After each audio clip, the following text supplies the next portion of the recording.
So my number 11 is An American Prayer by Jim Morrison and The Doors. It was released in 1978 and is technically the ninth and final studio album by The Doors. The interesting thing about this album was it was actually released and recorded 7 years after the death of the band's lead vocalist, Jim Morrison, who died in 1971 in Paris.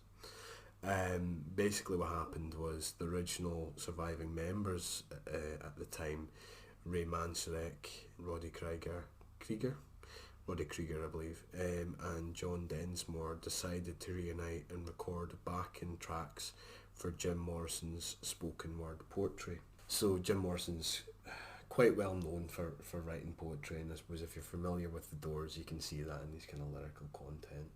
I think you can buy books of his work as well. I think Ali at one time had a book of his work. And I think I first heard this album back when I was staying in Aberdeen. I think it was one of our mutual friends, Chris Glenn, that put it on.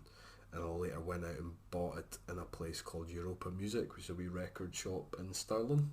Alright. And I remember at the time... I've been there, I think it's been there for years, certainly since the early 90s. I only recently found out that there's actually two parts of it, because when you first walk in it just looks like a wee record shop, which probably doesn't look all that much bigger in the room that we're sitting in now. However, I visited it fairly recently with Boff, and he was like, oh, we'll just go through the back, and there's like a hall full of crates and boxes. Gee, I didn't know that No. existed. I've only been once and I was only in the front. It's phenomenal. And it's just, like I said, full of crates and boxes full of records.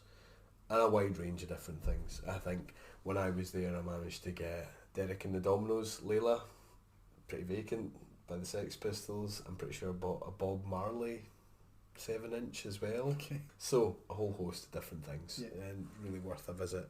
And I remember at the time, like I said, I bought this album on CD, and the guy had said to me, it's so much better on vinyl, and I was like, I don't have a record player though. But I did later on go and inherit as a vinyl. My uncle's work colleague's dad passed away, and she was just chucking out lots of his old vinyl, and he just gave it to me, and that's when I started listening to records.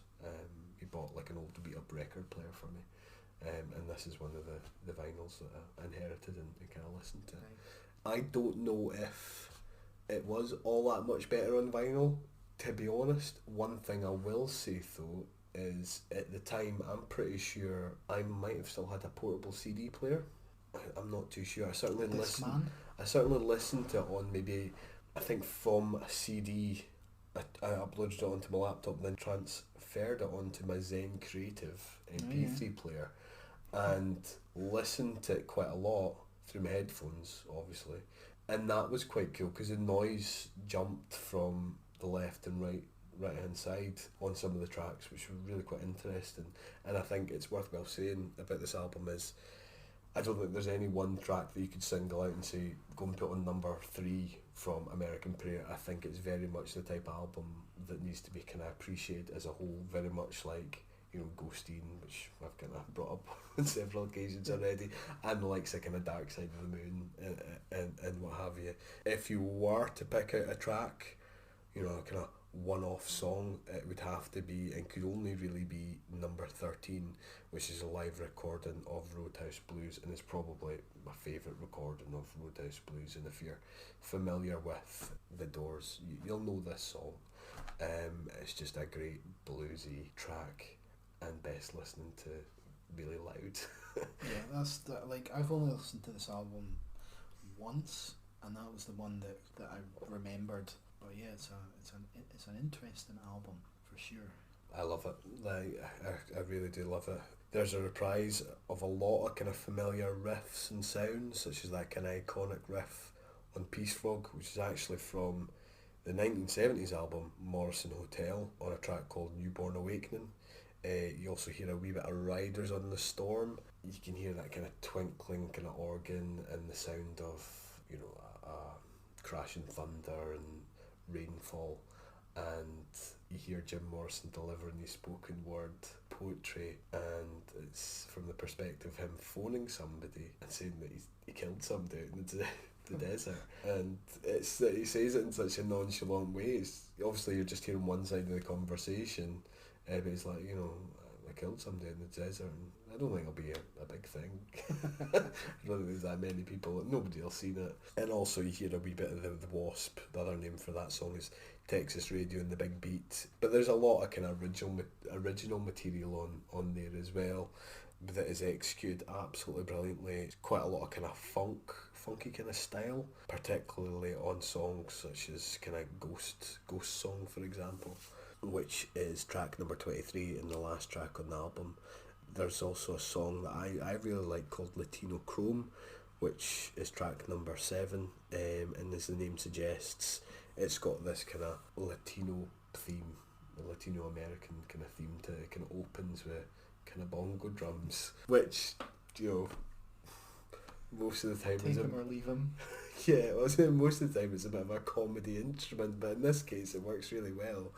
And in a very suave sounding Jim Morrison, just in this kind of iconic, kind of gravelly voice, saying, "His gang will get you." I think the lyrics are, "My gang will get you," and then it kind of goes on to the song. And there's kind of Ray Manzarek's kind of funky organ, sliding guitar, the occasional wee flourish, a kind of funky, almost kind of disco sounding guitar provided by kind of Roddy Krieger, and you just can't help sing along to this. I mean, this is an album that I've listened to quite a lot, normally under the influence of one substance or another, with Ali, our kind of mutual mate, and yeah, I find we do actually sing the guitar bits because they are quite infectious. Yeah. And like I said, this song Latino Chrome is basically a kind of piece of spoken word poetry about gangs squaring off with each other. Jim Morrison kind of talks about open shirts and raised collars and scenes of rape going on, fights at the food stall, that type of thing, and it ends with him saying, "Hey man, you want girls, pills, grass? Come on, I show you good time. This place is everything. Come on, I show you." But it's delivered in such a fucking cool way. Like, I don't think any other band would be able to get away with it, to be honest. I mean, this is an album that divides a lot of people. Some people think that it was wrong for the rest of the band to dig out all of his kind of spoken word poetry and put music to it and effectively make money off the back of it. I think if they've done it in a way that it's a tribute to him and it's not a cynical cash grab, it's a fitting tribute, and especially with the way you were talking about, there's those kind of throwbacks to some of their earlier sounds. It's like an homage of kind of the work they did together when he was still alive. And I believe it was, it was a homage to him, and it's executed absolutely brilliantly. He got the justice he deserved on this album, I think. There's other highlights that include A Feast of Friends, where again you see a kind of reprise of the Doors version of, I'm not going to be able to pronounce this properly, so bear with me, Albinoni's? No, that's not. Albinoni's Adagio in G minor, which is a piece of kind of classical music. I know this song, I know the Doors version because it appeared on my version of Waiting for the Sun, like the CD Waiting for the Sun, but I don't think it was released as part of the kind of original release, if that makes sense. I think it was just a bonus track that was added to the CD. But the kind of piece of classical music that I'm talking about is quite well known. Like, if you were to hear it, you would recognise it. Ghost Ship was track number 2, and also a track called Bird of Prey, which interestingly was later sampled by Fatboy Slim on his song Sunset. Oh, okay. But yeah, there's a lot of really interesting stuff on this album. Think what you like of kind of spoken word poetry and what have you, but I think it melds very well with the sounds and compositions that the rest of the band provided for him. I love it. Yeah, I think it's really good.